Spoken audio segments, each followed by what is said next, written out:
conflict that has claimed millions of lives and shattered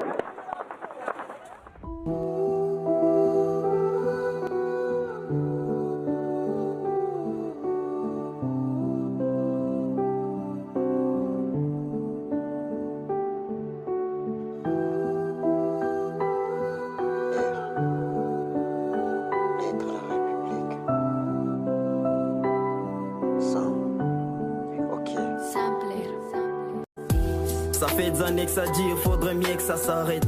Dites-leur que ma nation préfère la paix que la guerre. C'est Dieu qui donne la vie et que personne n'est peloté. Mais ce qu'ils font de notre beau pays, on en est assez. Un abattoir où on massacre les dignes fils de la patrie. Pour des fins qui ne peuvent jamais écouter le souffle de vie. Ceux qui dirigent ne peuvent rien, ils gardent silence absolu. Incompétents et bien conscients, donc ils se justifient. Ils sont complices depuis le temps, ils se taisent à jamais. Sauvegardant leurs intérêts et celles du peuple oublié. On est passé des King Label à Kinshasa à la poubelle. Ils s'entretient entre partis, faisant distraire la jeunesse qui s'y mêle par illusion de s'en sortir. C'est tellement dire la vie qu'on mène. On s'habitue et rien de plus. Entre temps, tout coûte cher. Scolarité, effets divers. Des fonctionnaires sont impayés, pourtant de millions sont détournés.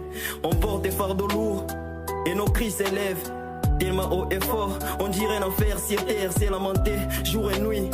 Ils n'ont rien à faire pour les peines du peuple, à part des paroles en l'air, frère. On a dû voter utile, ce sont eux-mêmes qui décident de la personne à élire. L'élection est une formalité. Combien de juges et d'avocats, mais la justice y en a pas.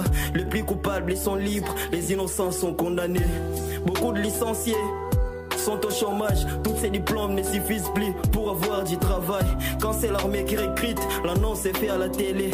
Autour des entreprises d'État, ils recrutent en secret. Lettre à la République pour que tout le monde sache qu'il a une responsabilité, espérant que les choses changent. Nos oreilles sont ouvertes et puis nos yeux sont témoins. Combien avons espéré, combien nos cœurs sont brisés.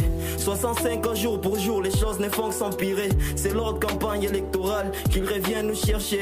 65 ans jour pour jour, en vrai rien n'a changé. Sauf qu'au bout qu'à l'Okuta, tous ont souffrir beau régner. Ici on se rappelle du peuple que pendant l'élection, visage d'ange qui est hypocrite, tête vide d'ambition. À l'est ça tire des armes à feu de vie en disparition. Malgré multiples cris de secours, que des promesses, pas d'action. Pendant qu'ici ça pleurniche, vol, viol et famine. Ils font des fêtes en coulisses, ils mangent, boivent, s'enrichissent. Nous vivons pire que l'enfer, c'est mal appris de l'ampleur. Les francs n'ont plus de valeur depuis que dollar a pris l'ascenseur. Une triste réalité, on t'enlève la vie si tu défends la vérité. Ouais, si Dieu pouvait ressusciter nos héros les plus anciens pourraient commencer. Yes, une nation unie est celle qui reste plus fort. Que vous soyez au pays, que vous soyez en dehors, l'éveil de la conscience est vraiment ce qu'il nous faut pour défendre nos origines, pour sauver les Congos. Nos deux genoux sur terre et puis nos yeux vers les hauts. On laisse tout ce que l'on ressent entre les mains du très haut, espérant que la paix embrasse juste un jour les Congos et dire qu'un jour tout ira mieux. Ose penser.